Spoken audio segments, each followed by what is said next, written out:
Okay, marami po ang nagtatanong kung ano po talaga ang magiging desisyon ko pagkatapos po na nangyari yung viral video naman.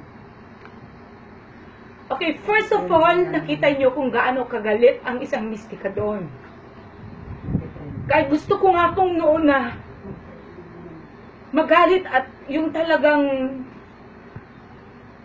umiyak or ano dahil sa galit ko. Pero sinikap ko po talaga hindi umiyak. Pero ngayon po, marami na pong mga rason kung bakit po ako mas emotional ngayon kaysa galit. Hindi po maiiwasan yung masaktan ako kasi natural, sarili kong prinsipyo ito.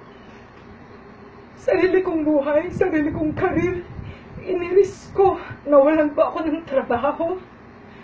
Nawalan po ako ng mga sumusuporta sa akin. Mga nagmamahal sa akin. Marami pong nawala. Ang sa akin lang naman po, pamilya ko ang nawala. Tatay ko. Yung hustisya at karapatan at freedom po ang pinaglalaban ko dito. Hindi po ako namumulitika dahil wala po akong balak magpolitika. Isa akong entertainer. So may pinaprotektahan din po akong karir. Isa po akong Asian director sa isang napakaliking international company. Kung tutuusin, lahat po ang may affected dahil po sa naging viral video. Pero mas pinili ko po na manatili kung ano po yung dignidad na pinaglalaban ko. Integridad. Kahit sabihin na po nila na wala na daw akong integridad. Masakit po talaga sa akin na marami pong humusga. Pero sa akin lang po, kung kayo ang nawalan ng ama, kung kayo po ang nawalan ng hustisya, kinimkim ko yung galit ko for how many years. At nakita niyo po, pinost ko pa mo yung kanta na kinampos ko, na idinedicate ko sa aking tatay, yung I'll Bring You Back to Life. At nakita niyo rin po sa kantang yun. So, umpisa pa lang yun yung bratatat ng ganun. Pinagtatawanan ako dahil sa bratatat. Pero, hindi nila alam yung bratatat na yun. Yun ang nagiging nightmare sa buhay ko hanggang ngayon.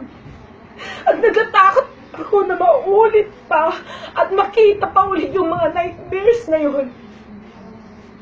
Kaya yung mga anak ko sa Facebook, nag-aalala rin sila kung ano magiging kahihinat na nito dahil sa safety ko. Marami na po akong na-cancel ng mga shows ko. Kasi po para sa akin ngayon, iisa lang ang buhay ko. Iisa lang ang pinaglalaban ko, freedom. At kung ngayon po nila ako papatayin at hindi ko po na ipaglaban ko anong pinaglalaban ko, napakasakit po yun.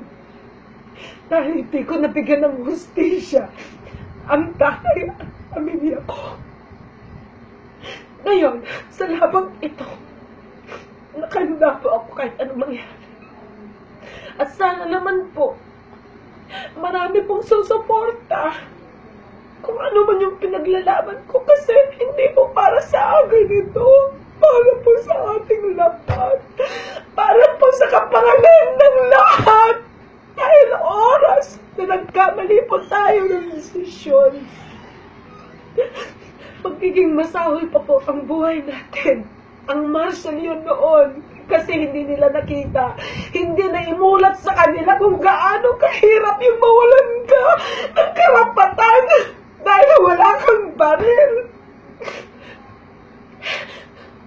Katulad po ng sinabi ni Duterte, pagkakaisahin niya lahat ang mga militar, private or public, o mga militar na nasa gobyerno, pagkakaisahin niya lahat ang mga ito.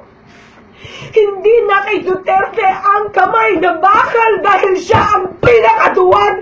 Dahil kung hindi siya duwag, hindi siya gagamit. ng mga militar para lang ipaglaban niya ang kanyang sariling kayamanan. Hindi niyo ba nakikita yon? Nasa militar ang problema dahil pag naibigay sa kanila ang karapatan, authority, full force sila, natatanggalin. Ang pinaglaban natin matagal na, akala natin nakamtan natin noong nawala si Marcos. Pero pansamantala lang pala yun. Dahil yung freedom na pinaglaban natin sa EDSA, biglang aagawin. Yun na lang ang natitira. Bakit pa natin ibigay ulit yung freedom natin? Bakit?